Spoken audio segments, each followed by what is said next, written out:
Good morning, everybody. Welcome to today's press conference. We're very happy you're here. We're even happier that you were here last night. We thank you for your interest in this year's laureate, Nina Stemme, and the Birgit Nilsson Centenary. Before I proceed, I would like to introduce to you, not that this needs any introduction, but so you know who the three people up here are. Nina Stemme, that's all I need to say, and Susan Riden, the president of the Royal Academy of Music.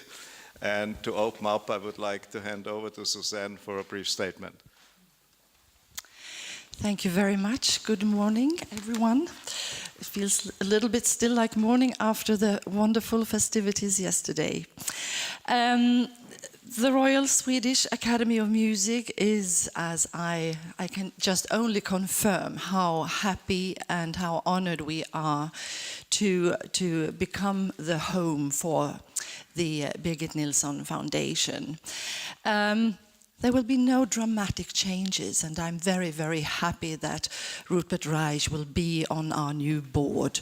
That's very important to us, to keep the tradition and to keep the enormous and huge knowledge which belongs to Mr. Reich within the new board.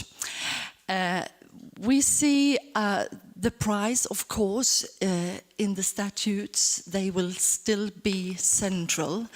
That's the main focus of the foundation, and so it will be, according to Birgit Nilsson's wish. But we also look forward to find ways, to discuss, to find ways how we can give even more focus between the years to the work of the work of Birgit Nilsson and her memory and everything that she stood for, quality, honoring young talents and supporting them in various ways. Yes. We are happy, very, very happy and honored about all of this. And so I think I'll hand it over to you, Rupert. You would like to say a few words, please? Just a few words that I'm starting to notice that this is sinking in, that I actually was awarded this fantastic prize as a product of Birgit Nilsson's wonderful legacy and the Birgit Nilsson Foundation and Mr. Rupert Reich, also everything that has been organized in such a beautiful way and in this beautiful opera house on an international level. And I am absolutely overwhelmed and so happy today. A bit tired, of course, but I hope we will have a nice day together, everyone. Thank you. As you know, we will follow with one-on-one interviews in the afternoon. The interview with Madame Stemme will be right next door here in this room, and those of you who want to speak with me is on the other side of the hallway, but you will be guided there and somebody will look after you. So with this, I would like to open the floor to questions. Yes, please. I'm Xiufeichen Axelsong from China Radio and also Green Post. I'd like to ask Nina, can you tell us a little bit about your childhood story? What is special with your childhood? Yeah, thank you. I grew up in Stockholm and in a normal family with my parents had studied at the university, but I'm the first artist and musician in our entire family, actually. So I went to school, I went to choir school, a normal school with extra choir, and then I played a little bit the violin and the viola and piano lessons and all that, sort of in a city education to know a little bit of everything. I actually went to the university later to study business and economics, but then opera took over. So music has always been a great part of my childhood. I did go to a lot of concerts, but rather than symphonic concerts. I went to the opera a couple of times maybe. So it was school and music that was the most important for me when I grew up. Were you very ambitious since childhood, you feel? if I was ambitious since childhood, I think I've always been a curious person, and I've always tried to make the most of whatever talent I have. But I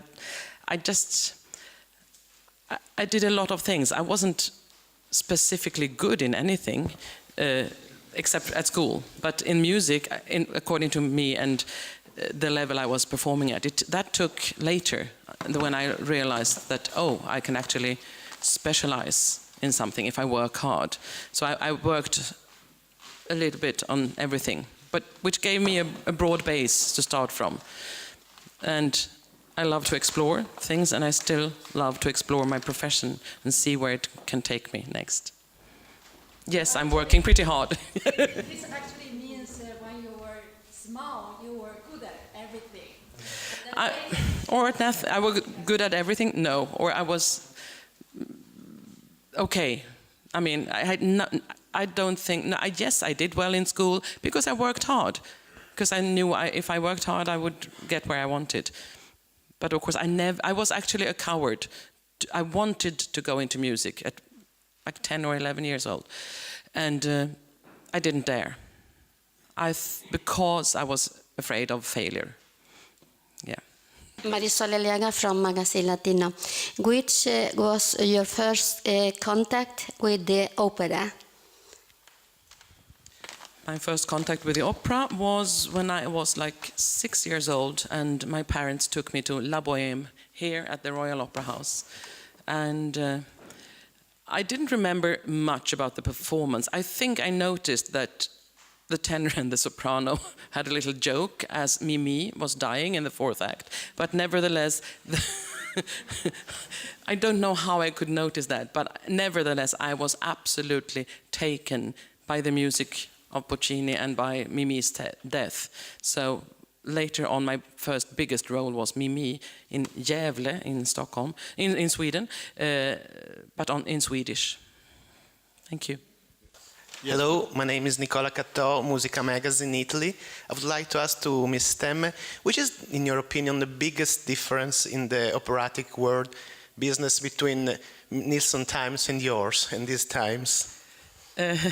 That's a very good question, but I don't think I am capable of answering this, because I would just have to make conclusions out of something I've never experienced. I never had the fortune to hear Nilsson or to see her live, and I was too young at the time, in the 60s, 70s, when I went to the opera. So, but I have a feeling that we are more like cultural workers these days. People don't realize sometimes how much work we put into it, and Nilsson seemed to have a possibility to really take focus when she needed it, and to make everybody understand that she is the star, and that's it. But she was also very humble, and she loved her colleagues, as we know many stories about. But I think someone else is better aimed to answer that question, actually. Thank you. Hello, this is Nahoko Goto for Ongaku no Tomo in Japan. Hello. Ms. Riden, could you tell me a little bit about the Academy, what it does and its role? And also a second part to the question is that do you have a fixed date for the next prize? Is it going to continue as in... To answer the last question first, no, we don't. At the moment, we are still celebrating this year's recipient and prize, so no, that is in the future. But I mean, we have the statutes, and what is written in the statutes, that is what we will follow, of course. The Royal Academy of Music was founded in 1771 by Gustavus III, which we like to call the cultural king. He was very important and founding academies for various arts, and he did this in order to help the music education. So for 200 years, the Swedish Academy of Music was responsible for all higher music education in this country. And then in 1971, the state took over, so to speak, in the formal way. They had done it in the practical way earlier than that, but that's when there was a split between. But we have a very close relation to higher musical tuition in this country still today, and we have many funds so that we can support in various ways young musicians who are studying at our academies around the country. And we are just now in the middle of a process where they audition. We have juries, and they audition, and we then have a certain amount of scholarships that we deliver in all categories. Classical music is the main focus of the Academy, but we also today cover folk music and jazz. So we have those kind of, not departments, but they are included in our musical family. So that's part of what we do. So, yeah. Manuel Bruck, Die Welt, Nina Stemme. 9 years ago you sang also here Liebestod for the first prize. You were just, of course, not in the start because it was 5 years ago of your hochdramatische career. Do you remember, have you ever thought at this time also to be perhaps the recipient of this prize? Never, actually. I thought it was daring and almost, not stupid, but a bit over-daring to go and stand there and sing Liebestod in front of the orchestra with a conductor behind you, and to Plácido. Of course, it was a huge honor, so I really wanted to do it, but I thought, oh, what am I doing here? Because of course, the relationships are totally different. It was a first prize ceremony. It was huge. And of course, yeah, with Plácido, who also meant so much for me, I wanted to do it, and I thought, oh no, this is too daring. So that was, I remember, I just tried to do it and to give what I could. And I remember the reaction from the audience. Then I thought, okay, this was probably the best to do. And no, I really did not think anything ahead of that. Thank you. But in the way now, a circle closed. Yes, yes. It's a beautiful thing to look back at. It's the most beautiful memory and feeling for me to have been part of this in that way from the very beginning. I really think so. I'm still totally overwhelmed. Thank you. George Loomis. I'm a freelance critic and writer in New York. It's often attributed to Miss Nilsson that she said Wagner made me famous, but Puccini made me rich. That was Nilsson. Yes, right, that's true. I somehow think that maybe that's not the entire story, because from all appearances, the foundation has, as the result of some very astute investments over the years, and I wondered if you could say something about Miss Nilsson and her investment strategy. Was she like the Warren Buffett of opera singers, or how did we get to where we are today financially? Well,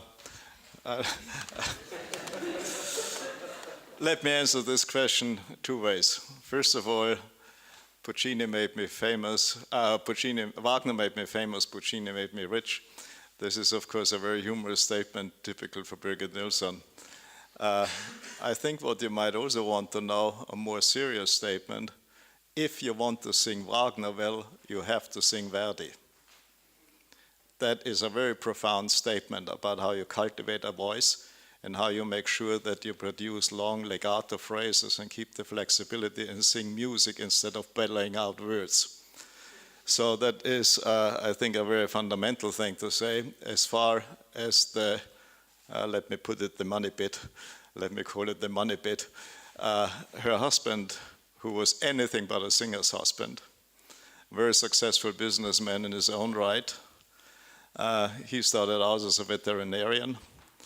I asked her once why he shifted from veterinarian profession to the business, to which she answered, well, you know, in his region all the animals died. So he became a very successful businessman. He was very astute on the stock exchange. In 2005, he handed it over to the board, of which one of our 3 board members managed 1/3 and I managed the other 2/3. Given that the bond market is still at zero, they earn nothing. We focused on the stock exchange, sort of a mixture on value stocks, growth stocks, and dividend receipts. And we have done reasonably well, at least well enough, to cover the expenses of the price itself, as well as the expenses that go with the celebration of this sort, without touching the principal. So if this continues, the price financially should be secured forever, if anything is forever in life, but as far as you can look ahead. Thank you. And the stock market helped, yes, the trend was good. I'm Katalene Boon from the Belgian Radio and Television. And I would like you to know, in the wonderful autobiography, we read about Birgit Nilsson's trouble with not so good voice teachers. So I was wondering, how was your experience? Did you have a good teacher? And what is the most important thing you learned from them?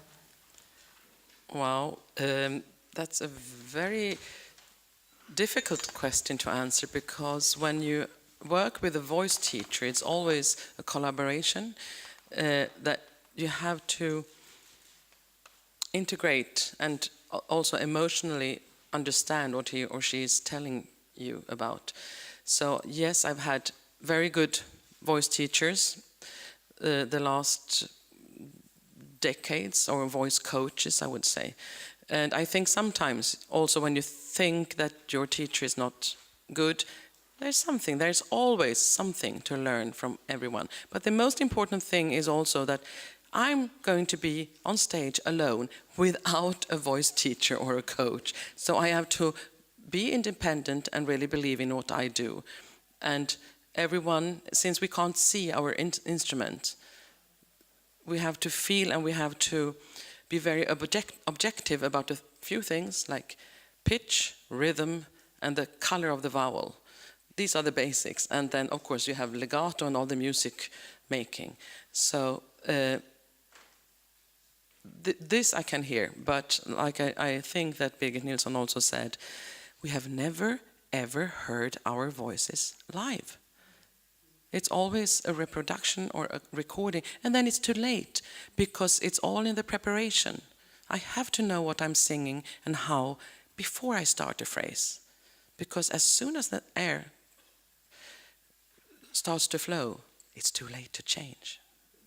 And there are so many little muscles, included in this and incorporated, that we can't really think about, oh yeah, I have to think about this muscle or the tongue. Everything goes together. And you have to have a lot of fantasy about, it's actually the brain that sings and monitors the whole body. In short, thank you. My name is Renata Spisarova. I'm from Czech Radio, from Prague. I have a question, Nina. Do you have some plans, Janáček's opera, if you have any? Janáček's opera, Leoš Janáček. If I have any plans of Janáček operas, I love Janáček, and there was a point in my career before I started to sing the heavy Wagner repertoire where I thought, okay, if I don't go and sing on Wagner forever, I will definitely do the musical dramas of Janáček. I keep Janáček with me in my heart and in my soul. There might be projects, yes. Thank you. Hello, Ash Kandakar from Opera Now magazine in London. I just wanted to ask Ms. Stemme, there are a lot of really great Swedish singers coming out of Sweden. They continue to come out. It's been a historic flow of fantastic singing here. What is Sweden doing right that. What is Sweden doing right when it comes to singers? Well, I think because also many Swedish singers are educated in Germany, in Austria, and in Great Britain. So, and then some of them come back to Sweden. I mean, this is a fact. So maybe it's a mental set that we are able to work hard. We can look pretty objectively on our art. It's very difficult to separate your work, your art, your singing from your personality or your person. Maybe this is a professional attitude that many of us have, so that you keep working and take little steps at a time, and also ready to listen to others and don't think that you know best all the time when you rehearse, for instance. But I don't know if it's the air or the mental set or the language. Can I just ask one more thing as an addition to that, which is, do you think Stockholm has the right opera house to showcase the amazing talent that you... To showcase? Yes. I think that Sweden needs a new national stage for opera. I think right now we should actually use the all-time high sort of average or really good quality singing, because many Swedish singers out in the world haven't had the opportunity to sing at home, because we have enough singers here and also tough times. But I think we need a new, more flexible stage for operas in Stockholm, but on a national level. Thank you.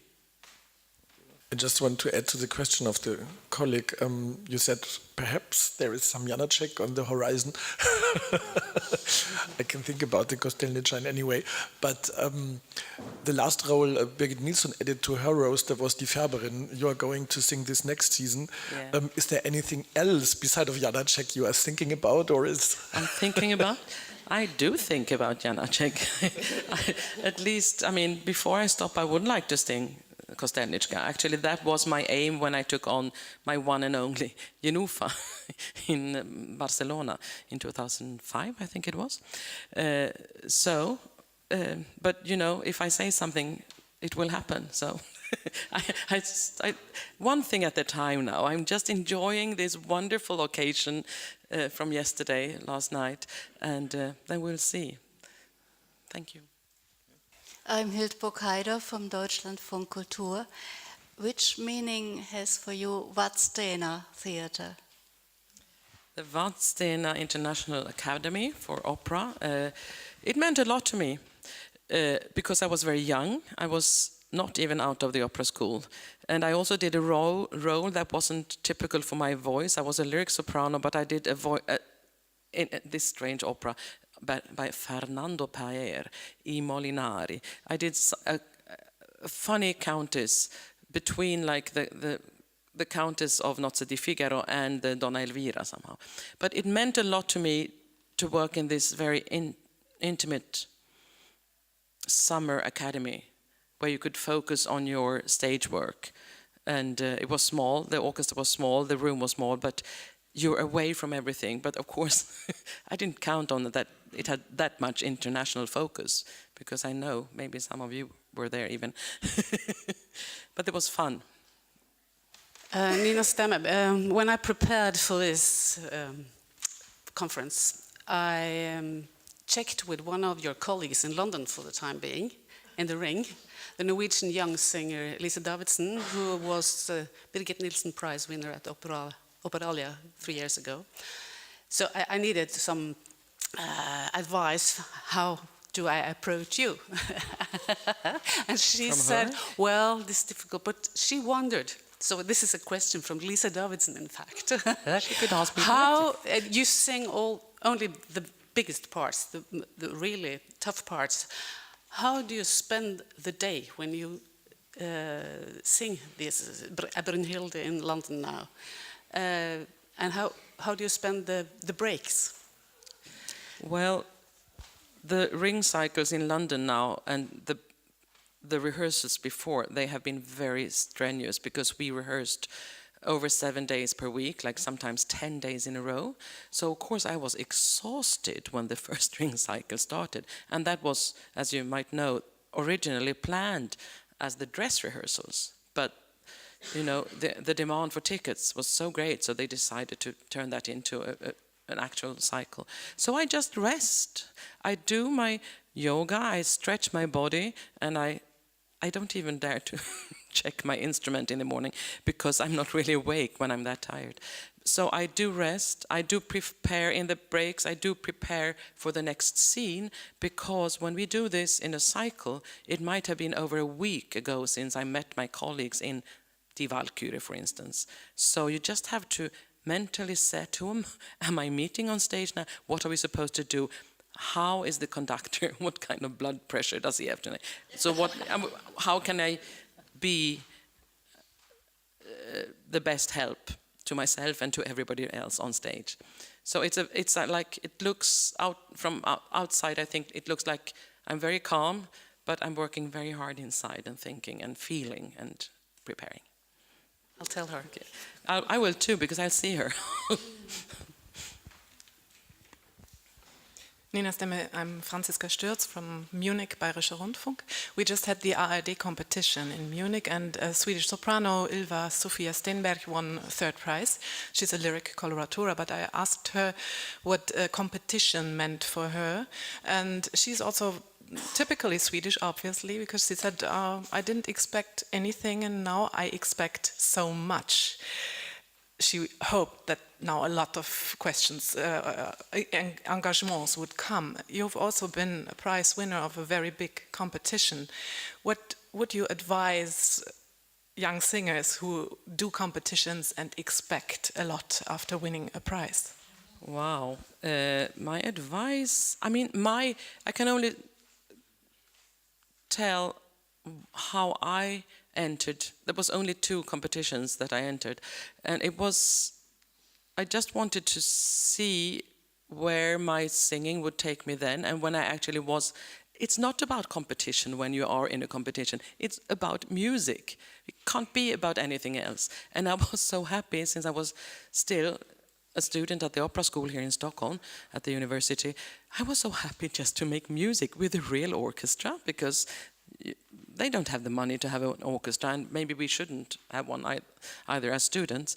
And yes, to make music and to do my very best and meet an audience and all that. So I didn't think of it as a competition.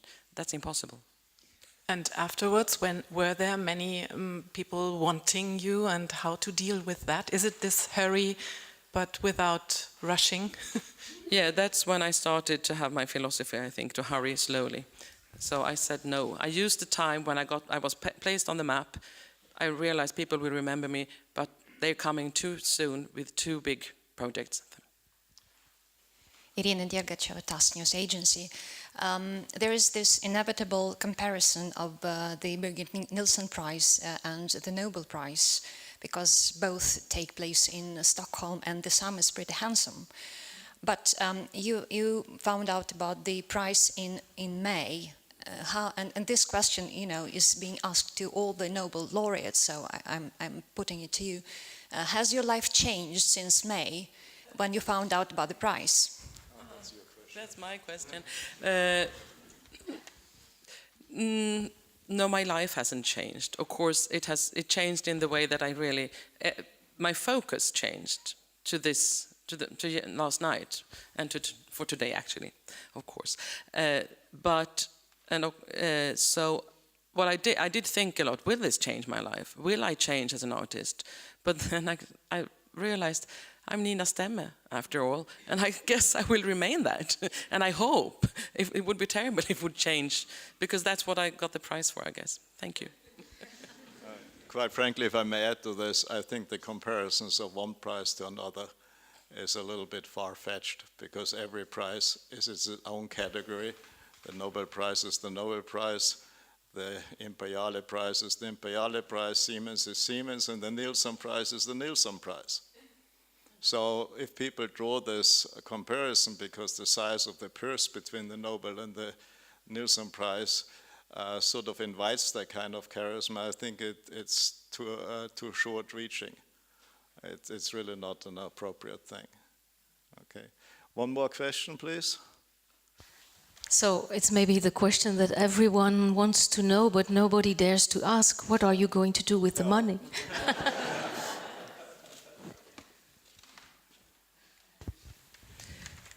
Everything has its own time. I'm working right now, but of course I'm planning for what kind of legacy I would like to leave behind, and I want to do something also in line with what Birgit Nilsson would like to have done. Thank you. I discussed this issue with Birgit Nilsson at the time, and she was adamant that no strings are attached to the prize money. If you honor an artist for the accomplishment they have achieved over the years and promoting this art, because it's the big names that make sure that this art form survives, because they are the ones who draw in the audience. If they get rewarded for this, then it is their business what they do with it. And if you would put conditions, you would instrumentalize the prize recipient. This is simply not a good question. Secondly, I would say, we have been talked by this since 2009. Why do people always ask this about the Nilsson Prize? I haven't heard anybody ask, to come back to your question, what Nobel Prize winners do with their money.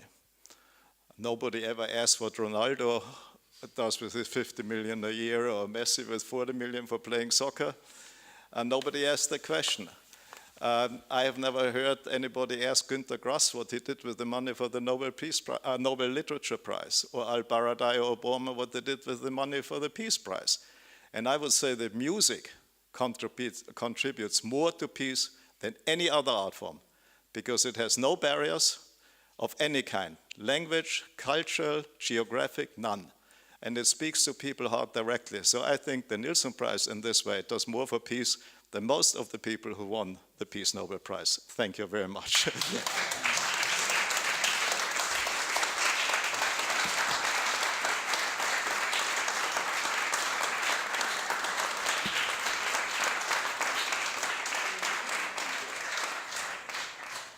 Again, thank you for being here. Thank you.